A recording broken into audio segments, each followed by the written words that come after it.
Hi there to you, hope I find you well. Now today we've got a really quick video, and what I want to do is focus on the detail differences between the Rails of Sheffield Terrier and the Hornby Terrier, and we're going to be comparing like with like.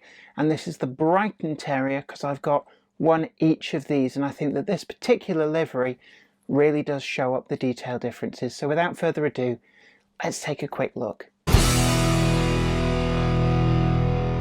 Even though we've done a full review of the Rails of Sheffield Terrier, we've done a full review of the Hornby one as well. We've also shown how reliably they run. We had them on the Monday Club for over 2 hours, running through, in some places actually, some quite challenging track without any issues whatsoever. And yet I still keep seeing comments cropping up saying that, oh, you know, it's the problem with this, problem with that. And I really want to put this to bed. So we've got here, this is the Rails of Sheffield Terrier at the bottom, Brighton. And I've also got the Hornby Brighton as well.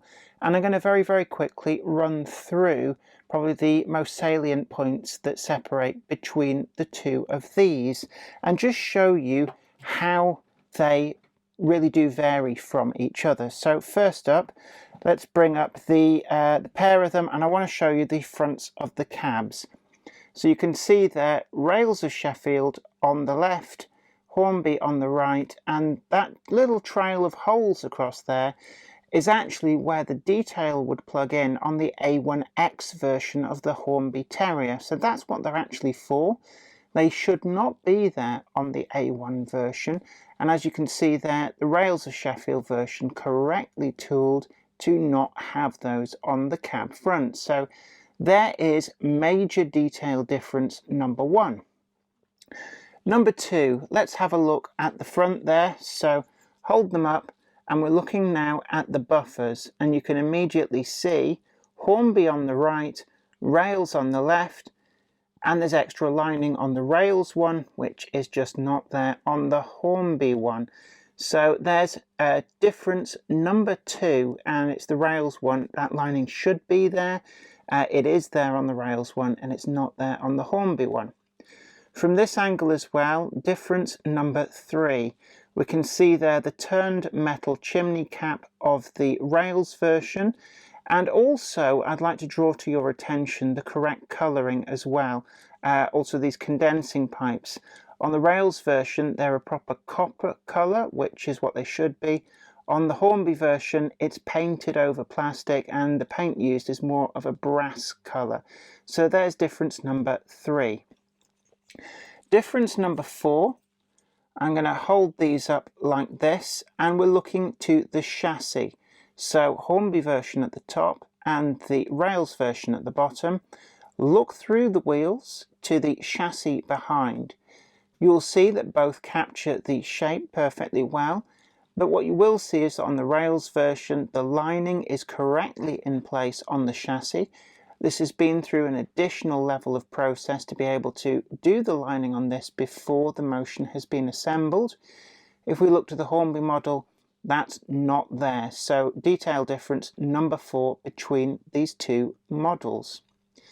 Detail difference number five. Look to the boiler barrel. On the Hornby one, you can see a line across, and it's level with the top of the sandboxes at the front of those splashers.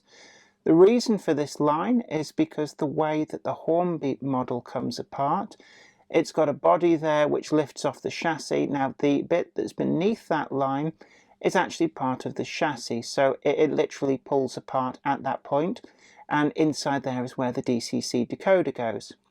On the Rails of Sheffield version, as you can see there, I'm tilting it up, there is no seam whatsoever. What you're seeing is the boiler as a one piece.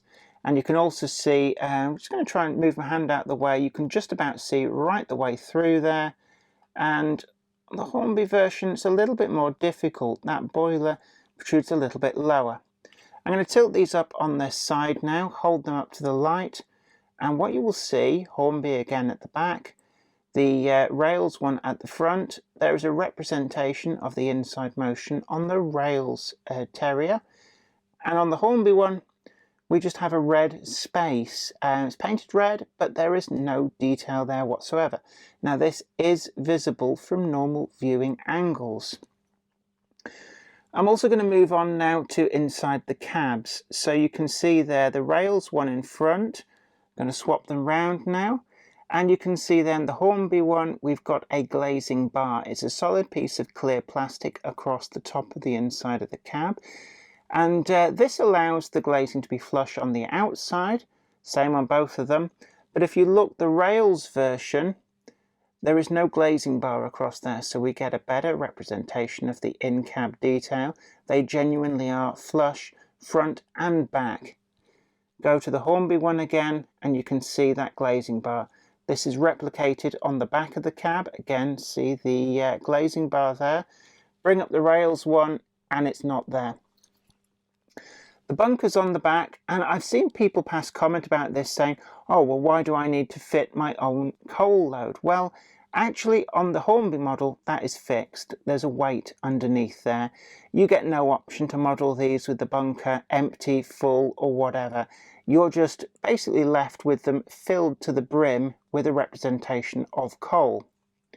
On the rails version, the entire interior of the bunker is correctly modelled, and you can see to the back there we have the difference in the rivet detail. Now, on the rails model, there is a lot of different detail options which give you some variety on those rivets. They are not there on the Hornby version. I'm going to turn these now this way round, and this is the one area that people keep bringing up where the Hornby version does have the advantage over the rails one. We've got the rails Terrier at the top there, and you can see that the way that rails have got the differing detail on the cab back is quite simply because this is a separate piece. Unfortunately, with the light coloured roofs, it does show up. Now, this is the one area where definitely the Hornby version is better, but I keep seeing people focusing on this like this is the only difference. We're 7 minutes now just about into this video, and I've shown you a whole host of different detail differences. Looking down there onto the top of the boiler, you can see that the rails version doesn't have the washout plugs. You can see them in there on the Hornby version.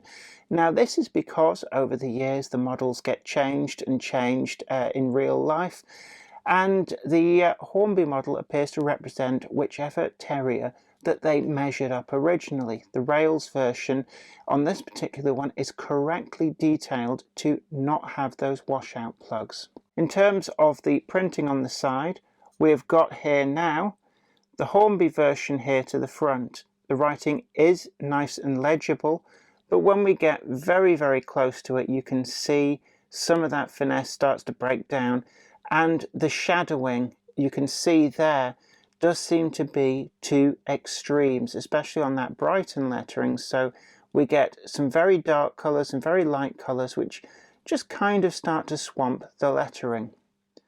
Moving over to the rails Terrier, you can see there it is a much more subtle shadowing, and that actually works much better in this scale.